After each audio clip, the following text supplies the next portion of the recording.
Welcome to Unlock the Day. I'm Warren Leaf, founder of unlocktheday.com. Thanks for being here today. On today's episode, we are going to talk about dealing with disappointment. And in particular, we're going to talk about 11 steps to get you to a healthier and more productive approach when dealing with disappointment. So let's talk about dealing with disappointment. The reality is, dealing with disappointment is a part of life that we all have to face. Whether it's a setback at work, a failed relationship, or a dream that didn't come true to fruition, disappointment can leave you feeling deflated. It can leave you frustrated and even questioning your worth. However, it is possible to navigate these feelings in a healthier and more productive way. And we're going to go over the steps to do that. So, step number one, accept your feelings. The reality is, disappointment hurts, but it's important not to ignore or mask these feelings with negative coping mechanisms. A lot of people will turn to drugs, they'll turn to alcohol, they'll turn to food, they'll turn to things that aren't healthy for them to try to mask the feeling of disappointment. Instead, we need to accept our feelings and allow ourselves to process these emotions in a healthier way. Step two, understand you are not a disappointment. I think for a lot of people, they think by not succeeding, they're disappointing. If they aren't in their minds doing everything exactly the right way, they're feeling disappointment. Experiencing a setback or making a mistake does not equate to being a disappointment or a failure. Some of the most successful people in the world have faced setbacks, disappointments, failures, but they've used these experiences to learn from them and use them as stepping stones to their success. So remember, it's really important to understand that concept. Make it a learning experience, right? So disappointment can be a great teacher. As failure can be a great teacher, so can disappointment. Instead of getting lost in the negative emotions, try to see your disappointment as a learning experience that you can help yourself grow and to avoid the mistakes that you've made in the past so that you don't do them again in the future. Everything we do, we need to turn into a learning experience so that it really kind of builds our mind to move in a more positive direction, to have a more positive mindset.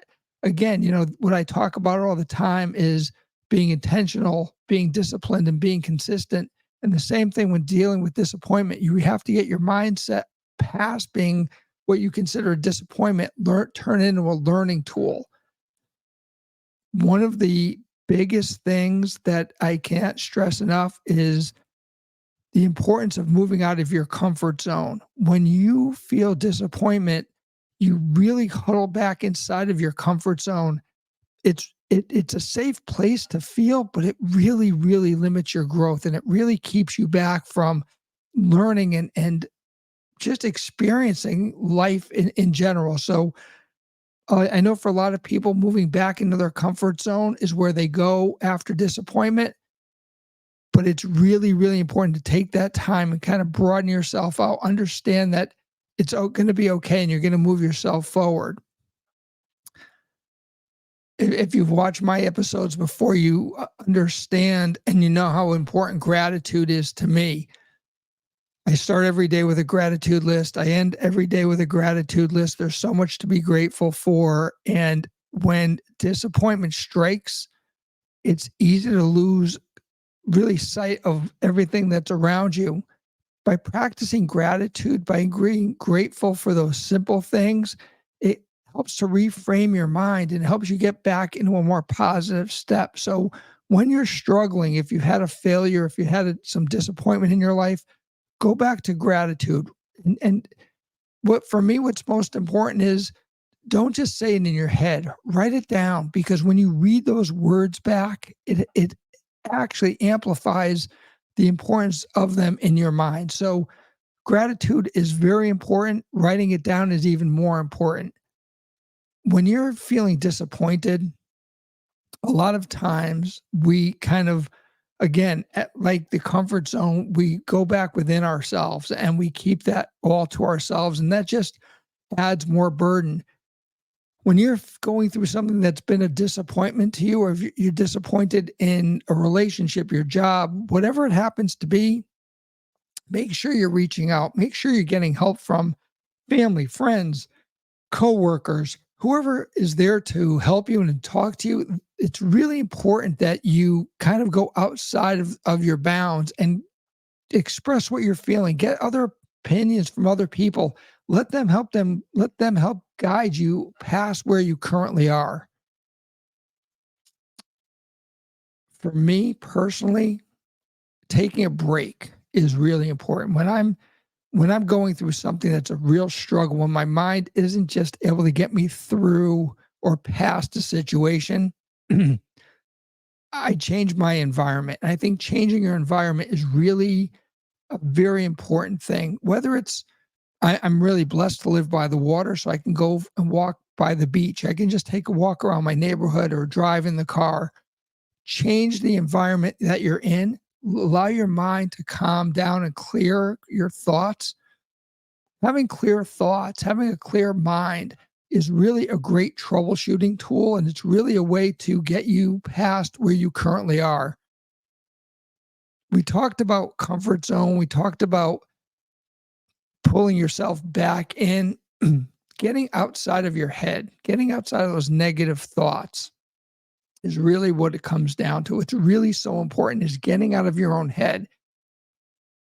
Excuse me, really just being able to stop thinking about what it is that you're thinking about that's dragging you down. What was that disappointment? What was the root cause of that disappointment?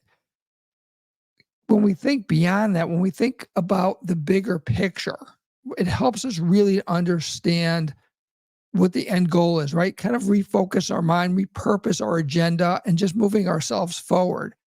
We're going to get into future episodes about disappointment, especially when it comes to relationships. But for today, it's more of a generic discussion about disappointment in general.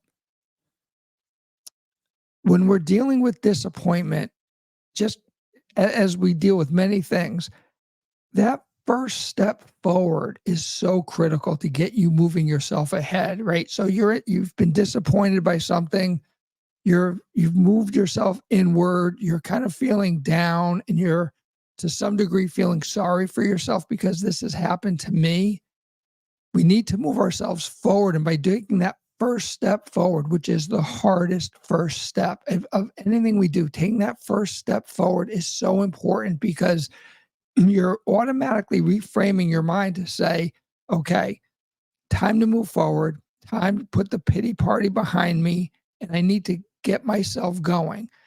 That first step, and for so many of us, it's that procrastination. We just say, you know what? Here's a reason why I can't do it. Here's another reason why I can't do it. Today's not the right day. I'm going to start tomorrow. I'm going to wait till I'm going to get through the weekend. I'll address it on Monday. The reality is you need to start today. You need to start right now. And as you're doing that, you need to take time to think about, who am I? Who am I as a person? Building your self-esteem back up is really important when you're dealing with disappointment. You know everything you offer. You know everything that you bring to the table. You know all of the positives that you have around you. But when you're dealing with disappointment, they all kind of get shuttered. They all kind of get masked over. So getting back in your head, getting that self-esteem back up is really important. So take the time, make yourself a priority. It's for some people, it's whatever works for you from a self-care perspective. Whether, like I said, for me, it's going for a walk, it's getting outdoors. For some people, it could be going to the gym, it could be getting a massage. Whatever is going to help you to kind of reframe yourself and reframe your mind, that's really where you need to focus. And then lastly, what I want to talk about is self-acceptance. One of the things that really impacts the impact of disappointment is that we lose our self-esteem. We lose, and then oftentimes we're comparing ourselves to others, right? Oh, I'm such a disappointment because Joe has this great job, or Joe and Sally went on this great vacation, and here I am just sitting here and I can't get out of my own way. Which it's very, very important to understand self-acceptance. You are who you are. You're working to make yourself better, but stop comparing yourself to other people, because the moment you start comparing yourself to other people, it just adds to that disappointment. That it adds to that, not only the disappointment, but then you start questioning everything about yourself. Accept who you are, focus on who you are, and move yourself forward. That is the key to moving out of disappointment and moving yourself to a more positive mindset and attitude. Tomorrow we're going to continue our conversations, but for today, thank you for being here. I greatly appreciate it. Check out the website, unlocktheday.com. Have a great day.